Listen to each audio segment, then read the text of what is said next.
नाज़रीन अस्सलाम वालेकुम। आपकी खिदमत में एक नई वीडियो के साथ आपका मेज़बान नाज़र है। नाज़रीन, आज पीटीआई के रहनुमा नदीम कुरैशी और मुस्लिम लीग नवाज़ की रहनुमा जो इस वक्त पंजाब की वज़ीर इत्तलात भी बन गई हैं, उनका बड़ा सख्त टकराव हुआ। मुनीफ रू के प्रोग्राम में उनकी शदीद तलक कलामी हुई। नाज़रीन, उज़मा बुखारी को आप जानते तो हैं, ये वज़ीर इत्तलात से पहले भी इसकी ज़ुबान जो है वो बेलगाम थी, लेकिन अब तो इसको इक़्तिदार का नशा भी चढ़ गया है। लेकिन आज नदीम कुरैशी ने भी इसकी खूब क्लास लगाई है। एक दफ़ा वीडियो मुलाज़ा फरमाएं, फिर इस पर मुकम्मल तफसील आपके सामने रखते हैं। मैंने पूरे तहम्मुल से अज़मा साहबा को सुना है। मैं तवक्को भी इनसे यही रखूंगा, सुनेंगी। हालांकि इनसे सुना नहीं जाना, इक़्तिदार है ना जी, वजारतें हैं। को बिल्कुल लेक्चर की जरूरत है प्यारे भाई, क्योंकि आप जो 9 मई को फरमा चुके हैं ना, और जो आपने अपना असल चेहरा दिखाया है 9 मई को पूरे पाकिस्तान को। आज़मा बुखारी साहबा, बात यह है, ज़रा थोड़ा सा आप अपने लहजे के अंदर शाइस्तगी लाइए। वो कुरैशी साहब आपके कुलीग हैं, आप लोग पुराने कुलीग्स हैं ना, तो वो उनको ये एहसास नहीं होना चाहिए कि आप हमारी बहन वजीर बन गई हैं तो आपके लहजे में तलखी आ गई है। ज़रा एहतियात करें ना थोड़ी सी। कमाल बात यह है कि मैं तो थ्रू आउट मैं मुस्कुरा भी रही हूँ, और मेरे लहजे में कतई तौर पर जाहिर है मैं शहबाज गिल जैसा शीरी लहजा नहीं है मेरे पास। फिरदौस आशिकवान, फयाज चौहान जैसे खूबसूरत गुफ्तगू मुझे नहीं आती। मैं तो मतलब आपको पता नहीं छोटा सा बंदा हूँ, मुझे इस तरह की शीरी गुफ्तगू नहीं आती जी। इसलिए ये तो भाई अपनी ज़रा खातिर जमा रखें कि मेरे ऊपर जो है वो इस तरह से पर्सनल लग रहा है, बात ना करेंगे तो बेहतर होगी। मैं भी बहुत सारे जवाब दे सकती हूँ, मैं देना नहीं चाहती। फिर आप कहेंगे कि मैं शायद अपना कोई आपके ऊपर लहजा सख्त है। मैं दो बातें अब मुझे करनी पड़ेंगी। मुल्तान का एक जो है वो क्लिप लगाया है हमाद अजहर साहब ने भी, जो इनके जनरल सेक्रेटरी होते हैं, और पीटीआई के ऑफिशियल ट्विटर हैंडल से भी। इसको फिर मैंने कोट ट्वीट किया था। उसके अंदर आप बंदे गिनने, मुल्तान की बात कर रही हूँ, उसके अंदर बंदे गिनने अगर 20 से 25 से भी कम होंगे, ज़्यादा नहीं हो सकते। जिसको उन्होंने खुद बताया है कि वो मोइन कुरैशी साहब को गालिबन जो है वो पकड़ा गया था, उनको वापस ले आए हैं। वो तो उस वक्त कह रहे हैं वापस ले आए हैं, मैं आपकी कौन सी बात पर एतबार करूँ।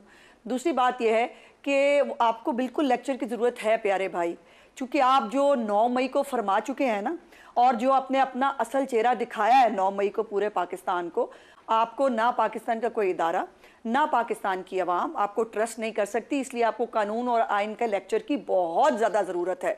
तो वो लेक्चर तो आपको लेना भी होगा और लेसन भी आपको लेना होगा। लेकिन अफसोस की बात यह है कि ना आप लेसन लेना चाहते हैं, ना आपको अभी तक कोई असर हुआ है, ना कोई शर्मिंदगी है। ना किसी किस्म का जो है वो अपनी तस्हीह का कोई प्रोग्राम है। आखिरी बात जो मैं करना चाहती हूँ, बार बार 8 फरवरी भाई, जिस पंजाब असम्बली में आप बैठे हैं ना, उस पंजाब असम्बली में आप जो है वो आपकी तादाद कितनी है और हमारी तादाद कितनी है, ये नहीं हो सकता। जिन्होंने आपको वोट डाले हैं वो सारा आंखों पर वो वोटर हैं, जिन्होंने हमें वोट डाले हैं वो वोट नहीं हो सकते। और जो 45 और 47 की कहानी जो है ना, वो अब रहने ही दें।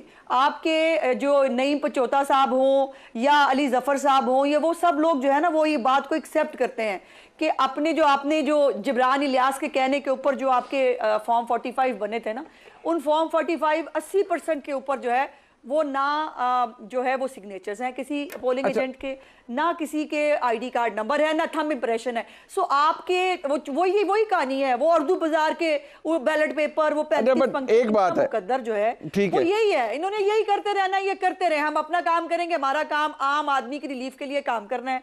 जहां जहां ये कानून को हाथ में लेंगे वहां पर इनको जो है नहीं, बट सियासी हुकूमत आज़मा बुखारी साहबा, मैं इस बात का तो जवाब दे देना। देखिए, ये बात ये करें कि कानून अपना रास्ता लेगा या हम सियासी तौर पर इंगेज करेंगे, हम उन्हें बताएंगे कि वहां पर करें। लेकिन अगर एक इलेक्टेड वज़ीर आला ये कहेंगी कि भाई मैं रूथलेस होंगी, तो द वर्ड रूथलेस, इसका डिक्शनरी मीनिंग ये तो कहा जाता है कि टायरेंट्स की जुबान है, ये एक इलेक्टेड वज़ीर आला की जुबान नहीं है। तो आपको नहीं लगता अल्फाज बेहतर हो सकते हैं? देखिए, ये वही वज़ीर आला हैं, वही वज़ीर आला हैं जिन्होंने इनके बाइकआउट करने के ऊपर भी, या पहली स्पीच की उन्होंने तब भी कहा कि मैं मिस कर रही हूँ, या काश ये होते, ये नारे लगाते मुझे अच्छा लगता। फिर वो खुद उठकर जो है वो अपोजिशन लीडर के पास गई उनकी सीट के ऊपर, और उनको कहा कि मैं आपकी भी वज़ीर आला हूँ और मैं आप सबको साथ लेके चलना चाहता हूँ। इन रिटर्न क्या होता है? इन रिटर्न होते हैं गंदी गालियों वाले जो है वो तकरीरें होती हैं, गंदी गालियों वाले जो हैं ये नारे लगाते हैं।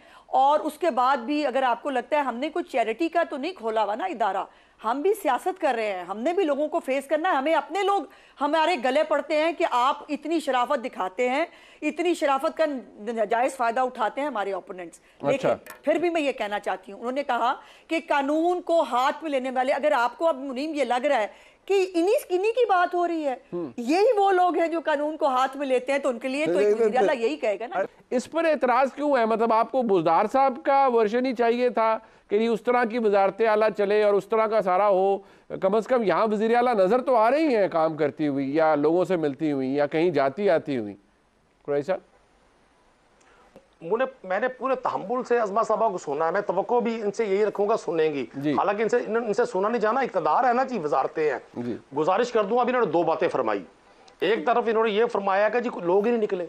अच्छा भाई, अगर लोग नहीं निकले तो आपको ये पंजाब की पुलिस जो बजाय मोबाइल स्नैचर से, डकैतियां करने वालों से, दहशतगर्दों से, चोरों से निपटे, इनकी ड्यूटी आपने सिर्फ ये लगा दी है कि ये पाकिस्तान तहरीक इंसाफ के पॉलिटिकल वर्कर्स के घरों को घेरा डालेंगे एहतजाज की कॉल से एक रोज पहले और उन पर लाठीचार्ज करेंगे।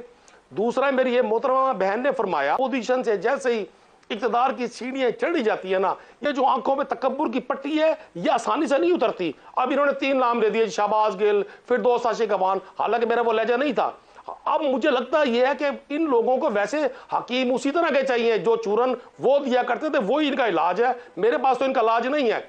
इन्होंने भी फरमाया कि जी मरियम नवाज साहबा ने कहा कि जी अपोजिशन ने एहतजाज नहीं किया तो मुझे बड़ी टेंशन हुई। भाई एक तरफ आप ये फरमाती हैं कि आपको असेंबली में अपोजिशन के एहतजाज के बगैर आपकी जो तकरीर हुई तो आपको बड़ा नागवार लगा, आपकी तबाह नाजुक पर बड़ी नागवारी हुई। अब जब एहतजाज लोग कर रहे हैं आप पुलिस भेज देते हैं। भाई कमाल, आपके 2-2 चेहरे हैं, 2-2 रूप हैं आपके।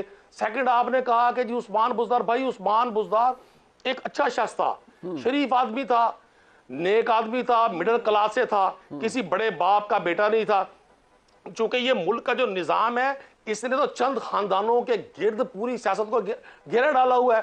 लोग समझते हैं कि ये 25 करोड़ लोग चंद खानदानों की गुलामी के लिए पैदा हुए हैं। इनको किसने वोट दिया है? इनको पता है 9 फरवरी को इनको किसने वोट दिया है। इनको अगर पाकिस्तान की आवाम वोट देती ना तो ये जो हमारा पंजाब असेंबली का ओवर टेकिंग सेरेमनी थी, जो तारुफी नहीं ताज़ियती इजलास था, इनके चेहरे बता रहे थे इनको किसने वोट दिया है। इन्होंने पाकिस्तान तहरीक इंसाफ की जो स्पेशल सीट थी खवातीन की, जो खवातीन का आलमी दिन था, इस पर इन सब ने बड़ी तकारीर फरमाई। मेरी मोहतरम वज़ीर आला साहबा ने भी तकारीर फरमाई। अब एक तो हमारे लिए प्रॉब्लम यह ना, ये खवातीन है, हम चाहकर भी इनके खिलाफ सख्त बात नहीं कर सकते। हुकूमत का फर्ज है कि टॉलरेट करे, हुकूमतें टॉलरेट करती हैं। अज़मा बुखारी साहिबा, आप कोई थोड़ा सा एंगेज करें सियासी तौर पर तहरीक इंसाफ के साथ या अपने कुलीग्स के साथ। अज़मा बुखारी साहिबा,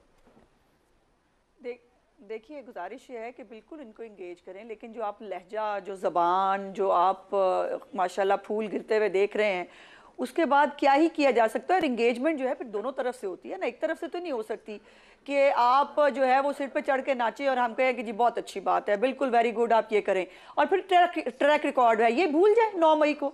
लेकिन नहीं भूली, पाकिस्तान की कौम भी नहीं भूली, जिनके आपने घर जलाए वो भी नहीं भूले, जिनके आपने मुजस्मे गिरा कर आगे लगाई, जो आपने जहाज गिराए, उनको कोई भी नहीं भूला, नहीं भूल सकता कोई पाकिस्तान। नाज़रीन, आपने वीडियो मुलाज़ा फरमाइए। नाज़रीन देख लें, PMLN जितनी पूरी जमात है, सारी जमात के अंदर सिर्फ 9 मई ये आवाज़ गूंज रही है। जितने भी इनके रहनुमा अता रड़ा, राना सनाउल्लाह या दूसरे जितने ख्वाजा आसफ और उस्मा बुखारी को देख लें, ये सारे सिर्फ एक ही बात करते हैं कि 9 मई का जो वाक़या हुआ है PTI ने ये क्या किया है।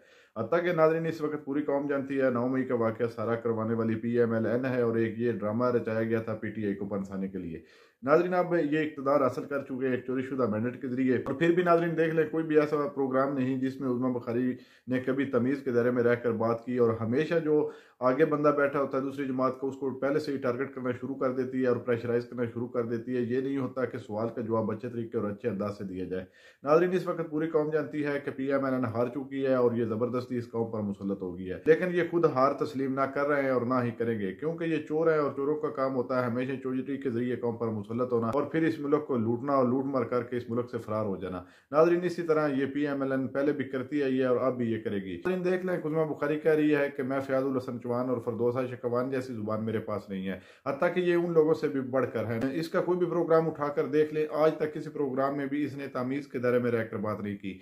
नाज़रीन ये है मुस्लिम लीग नवाज के भगौड़े चिट जो आवाम पर मुसल्लत हो गए हैं। नाज़रीन अब अल्लाह ताला ही इस मुल्क का हाफ़िज़ है, ये तो कोई कसर छोड़ेंगे ही नहीं, ये अपने पेट जो है वो फुल करेंगे और इस मुल्क से फरार हो जाएंगे। जाएंगे। नाज़रीन, मैं नदीम कुरैशी साहब की जुर्रत को सलाम पेश करता हूँ जिसने इसको लगाम डाली और इसको एक हकीकी न दिखाया।